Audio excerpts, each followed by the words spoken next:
Hey everybody, Charles for HumbleMechanic.com. Today, we're going to be answering the question, is it really worth becoming a master technician?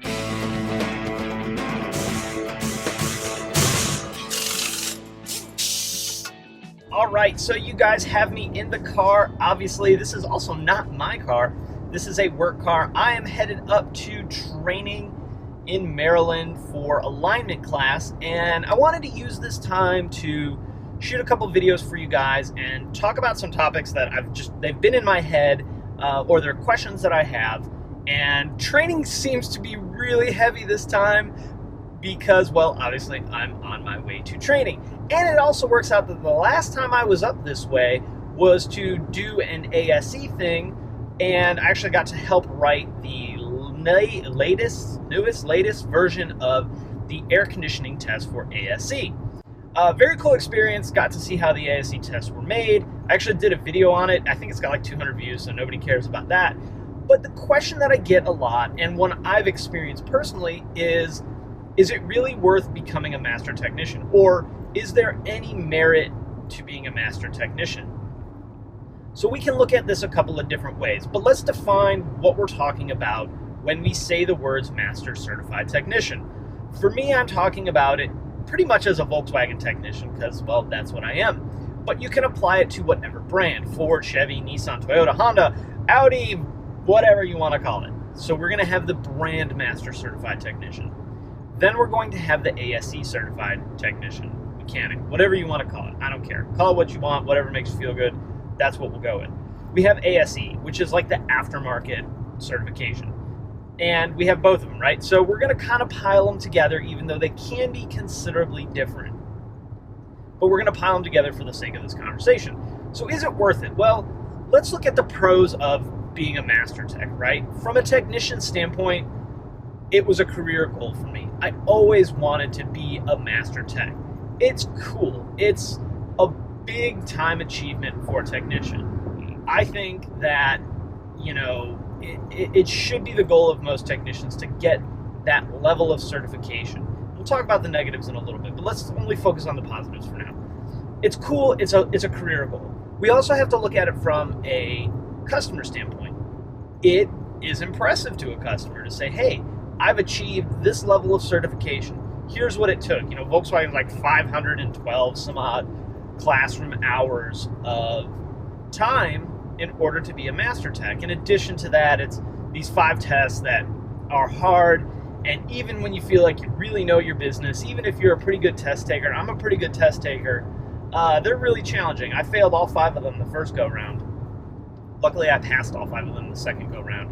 And it was a lot of pressure, mostly that I put on myself. But it looks good to customers when you can say, you know, Charles, Master Certified VW Tech, or Billy, Master ASE Technician with Performance.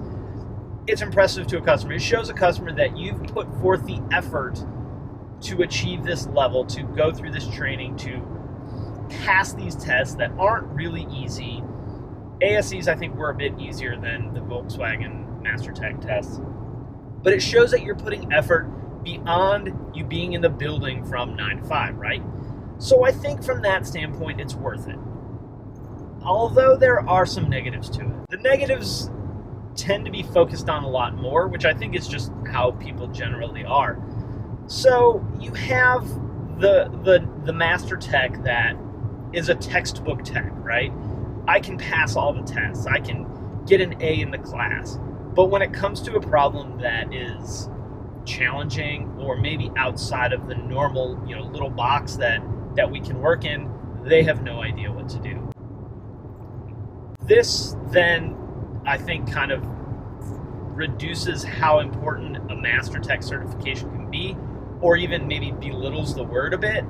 And there's been a lot of guys that have come out that can pass these tests, but can't fix a sandwich. I think it's probably exaggerated a bit. I think if you can pass these tests, you gotta have at least an understanding of the automotive industry, but that doesn't really mean you can fix all the problems or fix some of the problems. So I think the word or the term or the stamp has been belittled a bit by the fact that you can just pass these tests and you only have to have time in the field, time in tech school, So there's that. And we, I think, as technicians see that probably a lot more than our customers see it. There's also the negative side of your peers, right? And for those of you that are master techs now or really close to being master techs, you have to understand that the automotive industry is very competitive, right? We know this as technicians. Our customers may not see that, which is good. We don't need them to see that. But it can be really competitive, and there can be jealousy or resentment to someone that works hard to becoming a master tech. And I'm sure this happened to me, even though I wasn't maybe as aware of it as perhaps I would be today, where there were guys that had been doing it longer than I had. They had put the work in, right? 5, 6, 7 years longer than I had, but I was able to achieve that goal before them. And the reason that is because I went to Volkswagen specific training, right?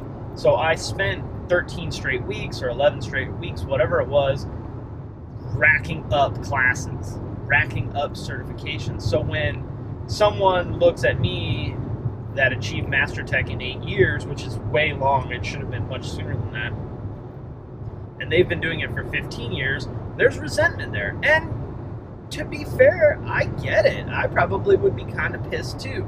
But we just took 2 different paths. Now, that doesn't mean that that technician is a worse technician or I'm a better technician. That just means I have a little, embossed thing on the bottom of a business card that says Master Certified Technician. So you're probably going to experience that in some way. You're going to have some of your peers, whether it's in your shop or, in a peer group, maybe say, well, that doesn't mean anything. He can just pass tests. Or, well, just because you're a master tech doesn't mean you can fix cars. Or, he shouldn't be a master tech. I'm better at fixing cars. I should be a master tech. The truth of that is it doesn't really matter what they say. They don't know the struggles that you've went through to get there. They don't probably know the hard work that you put in before you maybe even met them, or what you've sacrificed, or what extra stuff you've done to get to that level of certification. Maybe they leave 5 minutes early and you stay 20 minutes late learning, taking parts apart, or doing self-study programs, or taking online training. They don't see that. All they see is you get the award, right? And this really goes for any type of level of success. Most people only see the achievement. They only see the award. They don't see the hard work, the blood, the sweat, the tears, all of it, the grind. They don't see that. They only see, well, he got and I didn't. And it's frustrating to us that have put the work in and put the grind in when someone says, you just got it, or you got lucky. That's the one. You got lucky and it must be nice are 2 of the things that really make me mad when people say that to me. Look, they don't really say that to me very much, but when people say that to me, it drives me bonkers, because they don't see you're up at midnight doing that self-study program, or watching that video, or trying to understand how these systems work. So there's a lot at play when we talk about, is it really worth it? Should you pursue it? My answer is always going to be yes. Whatever negative crap, whatever nonsense that comes along with it, the idea to people that, well, you're a master tech, so you should know how to fix everything. Well, nobody knows how to fix everything.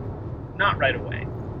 Eventually we can get there, but I haven't seen every problem that goes on with a VW. I've seen a lot, but if you want to talk about common problems that happen on a Mark II, I don't know. I wasn't a tech when Mark IIs were out.